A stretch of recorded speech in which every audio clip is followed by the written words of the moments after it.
He's an NBA champion, a New Orleans Pelicans TV analyst, and a Fox Sports Radio NBA analyst, also on SiriusXM NBA Radio. He be hustling. Antonio Daniels, what's up, man? What's up? What's up, fellas? Okay, come on. I know what's coming. Well, look. Summer vacation? Are you ready? Where you guys going? Yeah, you ain't going to be hustling for about 4 months, huh? 4 or 5 months, 6 months, whatever it is. Yeah, something like that. All I'm going to say is one. like that sometimes, fellas.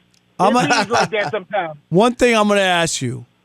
What happened, Lucy? What happened? Okay. I'm sure that's from a movie. I just don't know what no, movie that's from, no. I love Lucy before you were born. That's right. Ricky Ricardo was in reruns for 50 years. What happened, Lucy? That's what he used to say to his wife. Okay, what's going on? What's up, fellas? What's up? All right, well, last night I was not surprised. I thought I was. New I Orleans picked the would Pelicans. win, Yeah, I did. But these are two fairly closely matched teams without Zion. And so how surprised were you by what happened last night? And do you think the Pelicans, as they were last night, not with Zion, are that much better than OKC where you can say they just blew it? Well, here's the thing. First and foremost, every game with the Thunder this year was like that. Almost every game. Yep. Over the last 2 seasons versus the Thunder was just like that. And when you're talking about the play-in, to say, it does no good to say, I feel like we're the better team. Because it's like the NCAA. Right. All that matters is who was better on that particular day, right? And the Thunder were better when it mattered.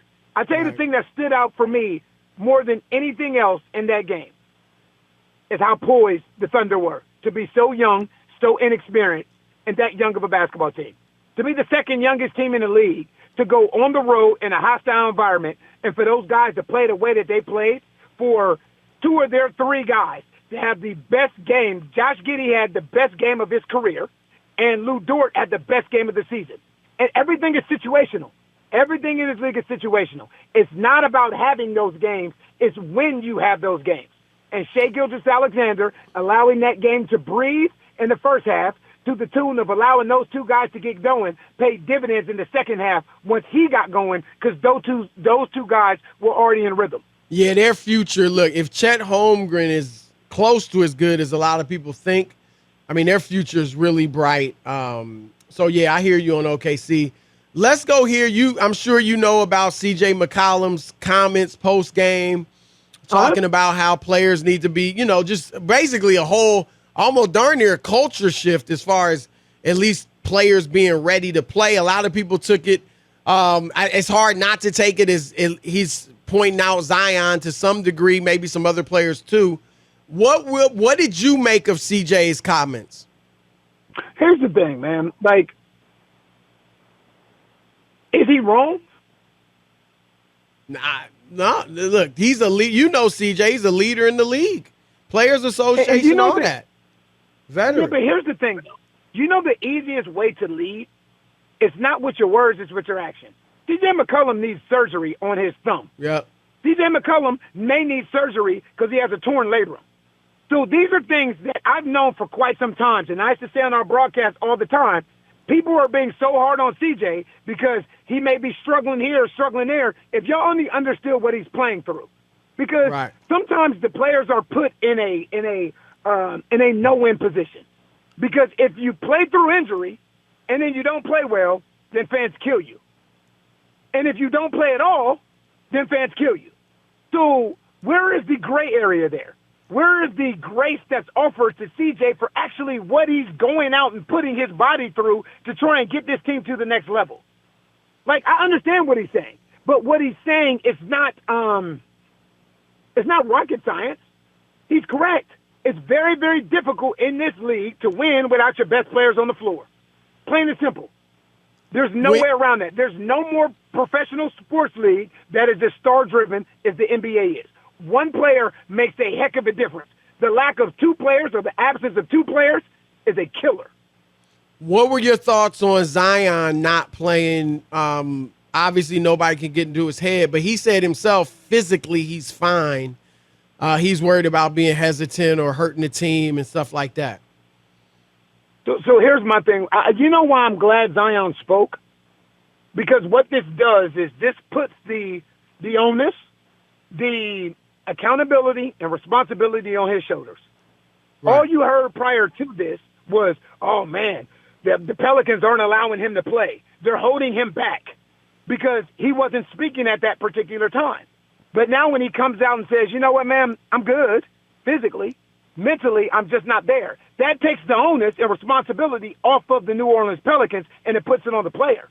So now you have no one else to look at but Zion. But to a certain degree, I understand where he was coming from, right? If you've ever had an injury, a serious injury, and you were on your way back and you re-injured yourself, maybe even worse than what it was injured before, there's a mental piece that comes with getting over that re-injury. And that's the thing that we had the discussion about a while ago. When you're talking about soft tissue injuries, whether it's hamstrings or groins, your ability to re-aggravate that injury is higher than a twisted ankle or something like that. So I can understand the mental piece. My thought process is different with that, though. Again, I played in the late 90s to the early 2000s. My thought process is different because I understand you may be a little hesitant or whatever it may be. I would rather have a 70%, 75%, maybe, to go out there and try and just see what happens, especially if you felt good physically. That was the thing, I think, that where the disconnect came with the fan base. When they heard, I feel good physically, right, but I have to get over mental hurdles. I think it would have been completely different if he would have come out and said, you know what, physically, I'm not there yet. That changes things. But when you hear a guy is okay physically, but mentally is where the block is, I think that's where the disconnect and the frustration stem from. Yeah, but the only issue I have is the mental part is a big part of it as well. It's like anybody, you play sports, you know this, about being confident, about, playing naturally and not questioning yourself. I'm not trying to make an excuse for him, but the mental aspect is huge as well. And I think people... Rob, I hear you. But there's always going to be a point where something hurts on you where you're going to question it. You know what I mean? So from the moment that you hit training camp and you go through 82 games, no one's 100%. I get that. I get that part, but I think what people can only respond to, okay, he has a broken leg, so he can't play. No, but there's more things that you can't always see, Antonio, is what I'm saying or what people are dealing with. Sure. That's all I'm saying. I'm not trying to make excuses for the guy, but here's my issue. I don't believe this kid at 22, 23 years old doesn't want to play basketball. I don't believe that. I really don't. What else does he want to do? If he was right, I believe he would play, and when he's played, he's been great. Okay, so I know, but the question becomes, and I'm playing devil's advocate here. I'm just saying. The question becomes, right, but what's right? Right. But he said he was right. What's right is different for everybody. That's the problem. But let me ask you this, Antonio, and this is along lines like Kawhi Leonard. What was right for him wasn't what was going on in San Antonio. No matter what Coach Popovich said, no matter what the doctors down there said, it wasn't right for him. Oh no, trust me, I hear that. Okay, that's it. Yep, okay, you're right. Well, I would say the difference, though, is Kawhi said he had a physical injury. No, but I'm just saying. Zion they were saying he was okay. Physically. No, but they were saying he was okay. But he never said it. This is the player saying it. Chris, you just beat me to it. And I think that is a distinct difference. I'm down here in San Antonio, and I was around here for that whole thing. Right. You know the thing that you never heard Kawhi Leonard say? Right. I feel good physically. Right. Right. Yeah, but they said he was okay. Is what I'm trying to say. I understand that, and you know what? And I defended Kawhi too. Down here, I defended Kawhi because just because a doctor's release you and say that you're good to go doesn't mean you're good to go. Mm-mm. But if a doctor releases you and says you're good to go, and you say I'm good to go, right? That's the difference. That's the difference. Well, That's the Antonio, difference. It's what he did. because look, nowadays a lot of people want to tiptoe, and understandably, around the whole mental health issue. You have to. Our teams, and some probably already have started, but our teams just going to have to get a therapist on staff. And again, some of them may already have done this, because, how do you know, like everything, like Rob said, everything is mental, but some things are, you really have a mental health issue that you need to help with. And some things are just, I don't feel confident right now, but that's not a mental health issue.